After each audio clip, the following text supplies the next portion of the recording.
Hello, guys, and welcome back. If you are new around here, I cover mostly Australian cases, and today we are covering another solved case. So, having said that, let's get into it. Today, we are heading all the way back to August of 2011 to the very fancy and prestigious suburb of Mosman in Sydney. There lived 17-year-old high school student Madeline Pulver. Madeline, or Maddie, lived with her parents, William and Belinda, and her three brothers, Herman, Archie, and Harry. The family of five lived in a stunning mansion with beautiful water views situated right next to the famous Taronga Zoo. Some articles claimed that this mansion was worth around 15 million Australian dollars. Domain.com says it's worth about 10 million Aussie dollars. So let's just ballpark, call it even, and say it's worth around 12 million. So as you may have guessed, the Pulver family was well off. At the time, William Pulver, who went by Bill, was the CEO of a tech company, and judging by his $200,000 BMW, I would say that he was doing pretty well for himself and his family. Now, I wouldn't usually go on about someone's finances in a video, but it is relevant to today's case. Quick side note, I am currently homesick with COVID, so if I sound a little bit nasally or just not super clear, it's because I'm sick and I do apologise. So on the afternoon of Wednesday, August 3, Maddie, who was in her last few months of her high school education, was home alone. Her mother was at the shops, her father was at work, her two youngest brothers were at school, and her older brother was away on vacation. And I'm guessing that with a family of five, having a moment to yourself at home may have been a rarity. So she took this precious time to study for her final exams. However, shortly after 2 p.m., Maddie's concentration was disrupted. She turned around to see a man that had entered her bedroom wearing a balaclava and carrying a black aluminium baseball bat. Maddie immediately got up and began to back away as the intruder told her, "I'm not going to hurt you." "What do you want? What are you doing?" she asked. He told her to sit down and no one gets hurt. And a strange detail that I thought was worth mentioning was that the intruder wasn't wearing just any run-of-the-mill black balaclava or ski mask. He had on a rainbow coloured one, like a rainbow striped coloured one, with a smiley face on it. I'll have a photo up on the screen now. And arguably, this unusual disguise might just be more terrifying than your usual black ski mask. A very strange choice indeed. The mask, which was sold at Australian clothing store JJ's, was taken off the shelves actually very soon after this incident for legal reasons, which is what JJ's officially said. Anyway, the intruder, who was also wearing some beige trousers and a light blue business shirt, which is attire that seems far too proper to be carrying out this kind of crime. But anyway, he soon directed Maddie to a room in the front of the home. He then took the small black backpack that he had with him and removed something from it. A device, about the size of an iPad and a few centimeters thick. He took this device and he strapped it around Maddie's neck with a chain and locked it in place. He also placed a purple lanyard around her neck, and attached to this lanyard was a plastic folder with a 2-page letter inside. Maddie, who was no doubt beyond terrified at this point, actually had the presence of mind to note a few things about the intruder beyond what he was wearing. She took note of his eyes, which was really the only physical feature that she could see. They were worn and wrinkly, which means he had to have been an older man, maybe 50 to 60 years old. After this, the masked intruder, who was later found to have entered the home through an unlocked door, fled. Some articles did mention that he asked Maddie to count to 200 before making any kind of attempt to call for help, but I'm not too sure about that. Regardless, as soon as she felt safe to do so, Maddie moved cautiously as not to jolt this mystery device in order to locate her mobile phone and contact her parents. She told them that she was being held hostage and they needed to contact the police. By the way, let me know in the comments down below if you remember this case or if you've heard of it, particularly if you're not from Australia. I feel like this is one that most Australians would have a vague memory of, but don't actually know the full story. And let me tell you, the full story is insane. When police arrived at the Mosman residence, they were shocked by what they saw. A young girl with what looked like a rather legitimate explosive device chained and locked around her neck, and a possible extortion letter attached to a purple lanyard. Not in the history of Australian crimes had police seen a situation like this one. Their first course of action was to evacuate the neighbourhood and surrounding homes. They then removed the piece of paper in the plastic sleeve and began to read the rather bizarre 2-page typed up letter. I'll pop the full letter up on the screen if you do want to pause and read it, but as it is rather long, I'm going to summarise it for you. The letter begins with the person who wrote it confirming that the contraption around Maddie's neck is indeed a explosive device. He also refers to himself as a former Special Forces Green Beret munitions specialist, which is a reference to the US Army Special Forces. Potentially their first clue or diversion, who really knows at this point. It then says this eerie line: "Act now, think later, or you will inadvertently trigger a tragically avoidable explosion known in the American Armed Forces as a Brian Douglas Wells event." For context, Brian Wells was the victim of what's often referred to as the pizza bomber case. There is also a show on Netflix called Evil Genius about it, which I actually haven't seen, but I have listened to a few podcast episodes about this case. Basically, from memory, Brian Wells, who was a pizza delivery guy, gets sent on this wild scavenger hunt in order to remove the collar bomb that has been placed around his neck, but the device eventually does detonate, with Wells surrounded by police and on live television. So the letter continues by saying, "Do not touch the device, don't tamper with it, don't call the police, don't call the FBI, don't call any non-family members, or the device will detonate." Well, so far the police have been called, of course, and nothing has happened. So either the perpetrator isn't watching or listening, or he is full of shit. The letter also demands a non-specific sum of money and goes on to mention Brian Wells several more times. He wraps up by saying that if the instructions in this letter are followed, he will give them the combination to the device and thus prevent a detonation. The letter signs off with an email address of all things as a form of contact. Dirk Struan 1840 at gmail.com. A clue that is going to be very important later. At least one article did mention that police sent Dirk Struan, I don't know, an email pretending to be Maddie's father, requesting instruction on what to do next, but they never got a reply. I also do want to make a note here that this was a case with a lot of conflicting information online.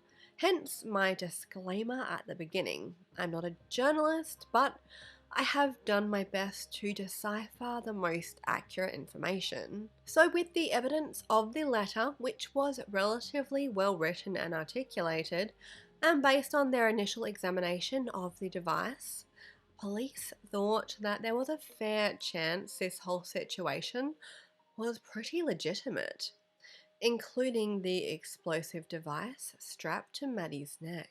As you can imagine, this entire situation was a little too far beyond the capabilities of local police.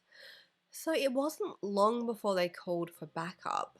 And I mean, they called anyone and everyone that could give them assistance. Negotiators, the bomb squad, the robbery and serious crime squad, the fire brigade, and they even contacted the British military for advice on what to do. As Maddie sat patiently and very still, a bomb technician came in and x-rayed the device, but unfortunately, they still couldn't seem to get a solid answer on its legitimacy. I mean, this thing was no joke. It was no amateur job, and it left even the most skilled professionals in the field of explosives stumped. Meanwhile, this poor girl, not to mention incredibly brave girl, sat and waited to hear what she hoped would be good news. Although Maddie was given food and water, the device weighed heavy around her neck, and she was basically stuck in the one spot and the one position.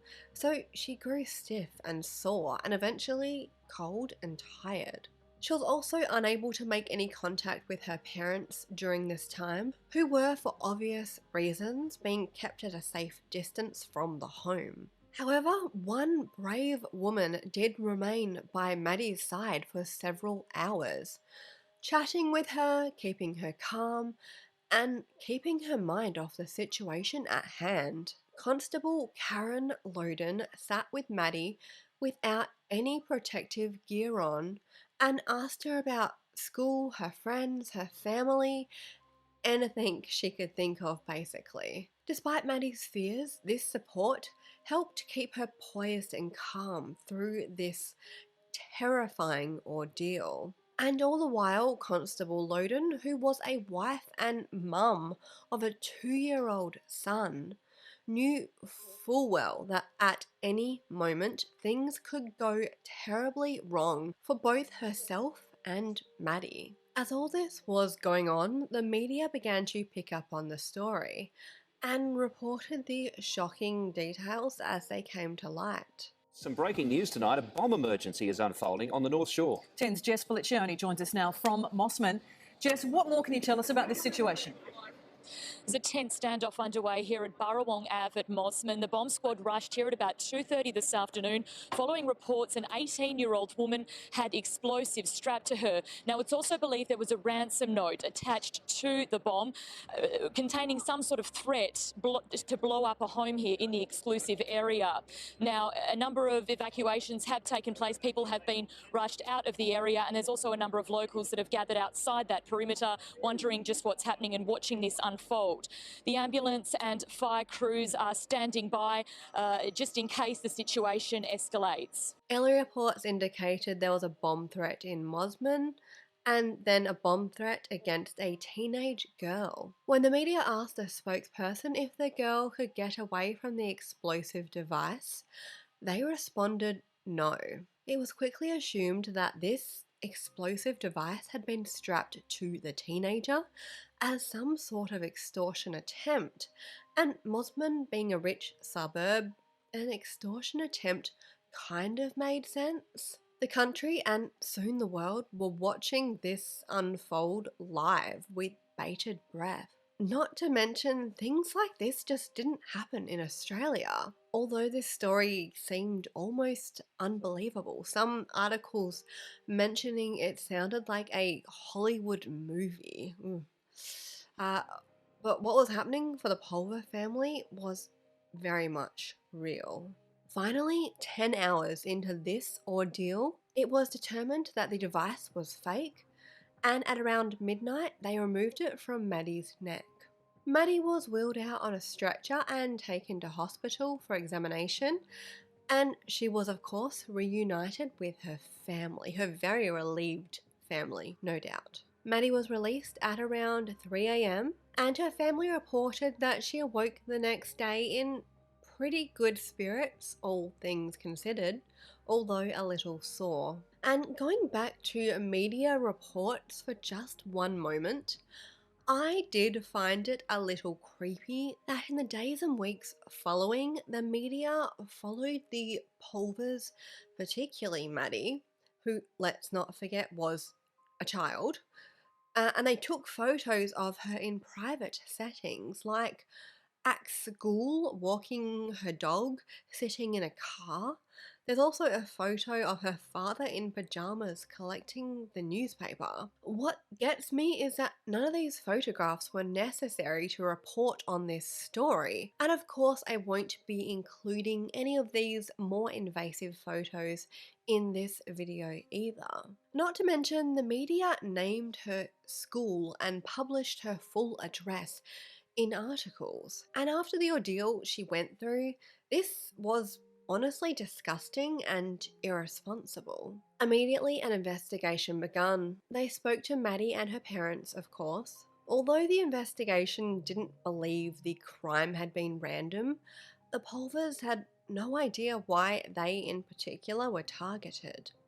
Yes, they did have money, but they weren't known to flaunt it. And they certainly were not the only well-off family living in Mosman. It can also be assumed that whoever committed this crime had planned it well in advance. They likely chose their victims specifically and surveyed the home for days, if not weeks. After all, they had to have known that Maddie was home alone. And then there is the unlocked door. Did this perpetrator just get lucky? Or was he aware that maybe the family were just known to leave their doors unlocked? Because Mosman, after all, was a safe area. Investigators, of course, searched the neighbourhood as well as the Pulvers' home for any evidence, but it appeared that the best evidence they had was already right in front of them. That was the letter and the device itself. A USB flash drive was also left with Maddie, and some reports do say that it was on the lanyard, some say it was in the device, some say it was on the device. Either way, a green flash drive was found with Maddie. So let's start by examining the letter. In particular, the email address mentioned, dirkstruan1840@gmail.com. When I heard this detail, I honestly had to laugh at the stupidity of this criminal. I mean, Gmail isn't anonymous. It's pretty bloody easy to trace. And I'm not saying that I would personally know how to trace somebody's Gmail account, but if I was going to commit a crime, I wouldn't leave them my bloody Gmail address. It's basically as good as leaving a fingerprint behind. Some criminals these days seem to be very unaware of the power of digital evidence. I mean, how many cases do you hear where the perpetrator deletes messages off their phone as if the police cannot retrieve them? I just go by the motto that nothing is ever truly deleted. So, the email. First of all, Dirk Struan was not the name of the perpetrator. He wasn't that stupid. Dirk is actually the name of the main character, the bad guy, in a fictional 1966 novel called Taipan by James Clavell. I haven't read the book myself and I hadn't even heard of it, to be honest. But Google tells me that in the book, the main character, Dirk, is on a mission to destroy all of his business rivals because he wants ultimate control over Chinese trade. It was theorized that perhaps this book had somehow inspired this extortion, but regardless, and more importantly, they were able to trace the email. Investigators discovered that the address had been created just a few months earlier, on May 30 at Chicago Airport. Chicago as in Chicago, USA, So perhaps all of the American references in the extortion letter, the Green Berets, Brian Wells, were adding up. And this email address had only been accessed 3 times since it was created, all on the day of the hoax, and all within Australia. In fact, all on the Central Coast, which is about a 1 hour drive from Sydney. At about 4 p.m. that day, the email was accessed from the Kincumber, I think, library car park, and then just before 6 p.m., it was accessed from the Avoca video shop car park. And luckily for investigators, both of these locations happen to have CCTV. And yes, the CCTV was actually working. Police examined the footage and saw a male pull up to the library car park in a gold Range Rover, and then about 2 hours later, the same man in the same vehicle pulled up to this video shop car park. He also appeared to be using his laptop in the vehicle. And these two locations, by the way, were like right next to each other. At the video shop, the man actually got out of his car and walked over to the nearby bottle shop, where he inquired about some wine. The man looked to be between the ages of 50 and 60. He was wearing beige trousers and a blue business shirt, just as Maddie had described. Yeah, he hadn't even been smart enough to change his clothing. Honestly, I'm kind of surprised he didn't just leave his rainbow balaclava on at this point. I mean, he was already making it so easy to find him. The footage wasn't clear enough to get the number plate, but at least they had a vehicle type, colour, and a visual of their guy. So the evidence was piling up, but what about that USB flash drive? What exactly was on that? At first glance, it appeared to only include a copy of the extortion letter and several deleted drafts of it as well. But once they examined the invisible metadata on the USB, it showed that these letters had been written on a computer that belonged to the username Paul P. Bingo. Now they had a name, a vehicle type, and a visual of this Paul P guy. It was only a matter of time before they tracked this guy down. I do have to wonder though, why did he leave this flash drive with Maddie? It didn't contain any additional information after all. Perhaps it was an accident, or possibly he wanted investigators to have a digital copy of the letter. I have no idea, really. This part of the case actually really reminds me of the BTK killer. If you're not familiar with this particular case, from memory at least, BTK was a serial killer active in the 1970s, and then he went quiet for about 30 odd years before deciding to pop up again and taunt the investigators that never caught him. His first mistake, of course, was his cockiness. He sent the police letters and other clues in cereal boxes because I guess serial killer. Anyway, in one of these letters, he asks the police, "If I send you a floppy disk, can you trace me? Be honest." Like, he literally says to the police, "Be honest," like a complete muppet. And spoiler alert, the police were not honest. So BTK sends over the floppy disk and they're able to trace it back to a Dennis Rader, aka the BTK killer. Never underestimate digital evidence, hey?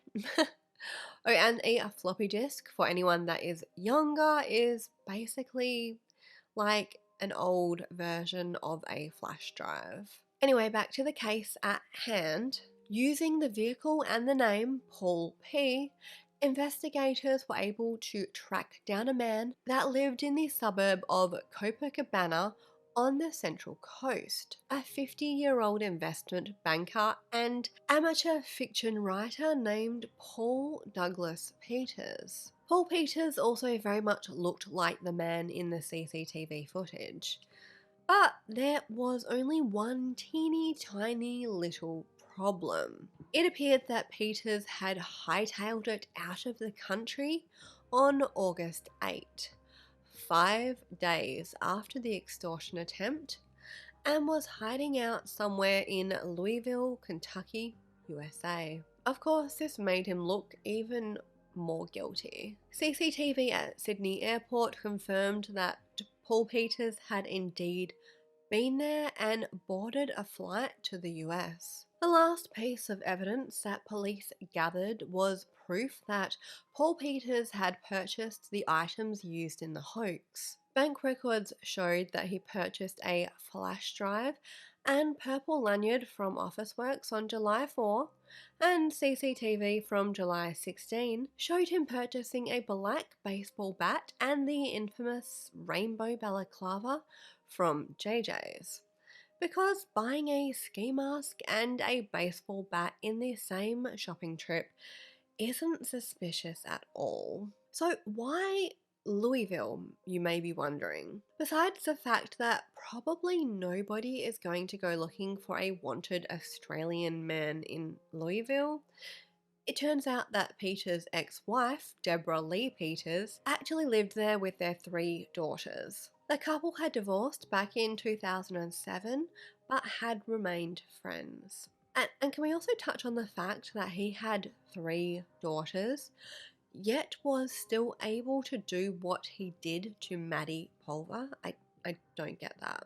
Roughly 2 weeks after what was dubbed in the media the Mosman collar bomb hoax, New South Wales police flew to Kentucky to find and arrest Paul Peters and extradite him back to Australia. A SWAT team aided in the arrest, and the next day, Peters appeared in court where his ex-wife was in attendance and apparently in tears. In the home, they also found a copy of the novel Taipan. And Peters, who had no criminal record and nothing to indicate that he would ever be capable of committing such a horrendous crime, initially denied any involvement in the hoax and said he planned to plead not guilty. Even when presented with the evidence, he said it was all just a terrible coincidence. The following month, Peters arrived back in Australia, where he was charged with kidnapping, break and enter,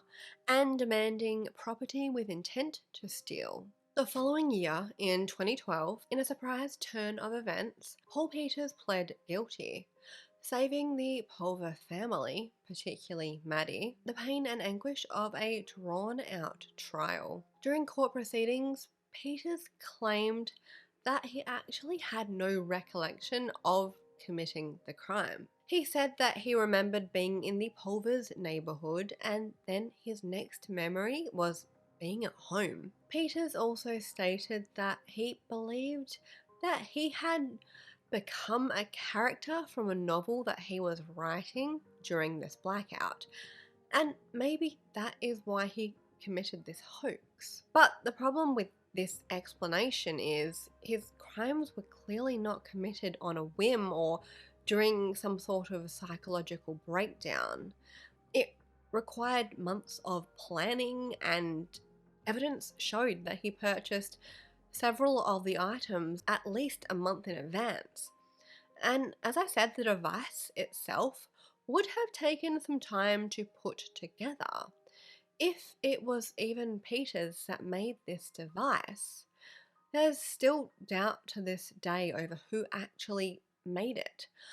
After all, where does an investment banker learn to make a fake bomb? I'm sure you can find anything online these days, mind you, so who knows. The court also heard from Peters' ex-wife about their marriage breakdown. Deborah Lee Peters spoke of her ex-husband's mood swings, drinking problem, and his change in personality. Although she did add that Paul is extremely remorseful for what happened. I'm actually somewhat surprised Deborah didn't receive some sort of charge relating to harbouring a fugitive, unless she was unaware of his crimes or she did get this charge and it wasn't reported. I'm really not sure. Peter, or his lawyer at least, leaned heavily into the fact that he was not of sound mind at the time, but the judge rejected this theory, labelling the crime a deliberate act of extortion. In November, Peter was sentenced to 13 years in jail with a 10-year minimum. Outside of court, Maddie Pulver told waiting media, quote, "I am pleased with today's outcome and that I can now look forward to a future without Paul Peters' name being linked to mine. For me, it was never about the sentencing, but to know he will not reoffend. And it was good to hear the judge acknowledge the trauma he's put my family and me through," end quote. And to this day, Paul Peters really hasn't explained or cleared up any of his actions. In 2013, he tried to appeal his sentence on the grounds that his mental state hadn't really been given enough consideration. His lawyer said that he had undiagnosed bipolar and depression at the time he committed the crime, but despite this, the appeal was dismissed. And then last year, while in court, Peters publicly apologised, stating, "If there's one thing I may say, if you don't mind, I've never had an opportunity to say in public that," he actually got cut off at this point, but he continued, "A deeply founded apology to Madeline Pulver, that's all." In August of 2021, so just last year, Paul Peters was granted parole after serving his minimum sentence and released the following month. Although 10 years isn't a very long time, considering how rubbish the Australian justice system can be, and I mean, I've looked into cases where killers have barely served any more than 10 years, so I guess maybe this is the best outcome that we can expect. I really just hope that everything is being done to keep an eye on him, as well as keep an eye on the Pulver family. Since these events, it sounds like Maddie Pulver has worked really hard to get on with her life, despite a struggle with PTSD. A few months after the hoax, she attended schoolies on the Gold Coast, and I don't really know what the equivalent of schoolies in the US would be, maybe spring break, but it's basically a party/holiday that you go on with your school friends after high school graduation. After this, she took a break to work and travel before studying communications at the University of Technology, Sydney. In 2017, she received a Group Bravery Citation Award, but upon receiving it, she immediately pushed the focus to Senior Constable Karen Loden and the New South Wales Police. And speaking of Senior Constable Loden, she also received an award, the Star of Courage, for her efforts on the day of the hoax. Maddie eventually went on to study interior design, where, according to the latest articles, is what she is still doing today and still loving. Maddie and her family have never done an interview on their experience, and I don't blame them. And they really don't speak publicly on it. I get the impression they just want to put it behind them and, again, carry on with their lives. But it was interesting looking back on what I would call a moment in crime in Australia, which had a good result, which is always nice. Although, obviously, something very traumatic happened for a very young girl, everybody was safe, and I think justice was served in the end. And that's, I guess, the best you can hope for in a situation like this. Let me know down below if you do want me to do any sort of true crime cases that are more like this, like the Lint Cafe siege, for example. If you're from Australia, you definitely know what I'm referring to. But again, let me know if you want some, cases that I guess aren't homicide cases, basically, but things that are a little bit different,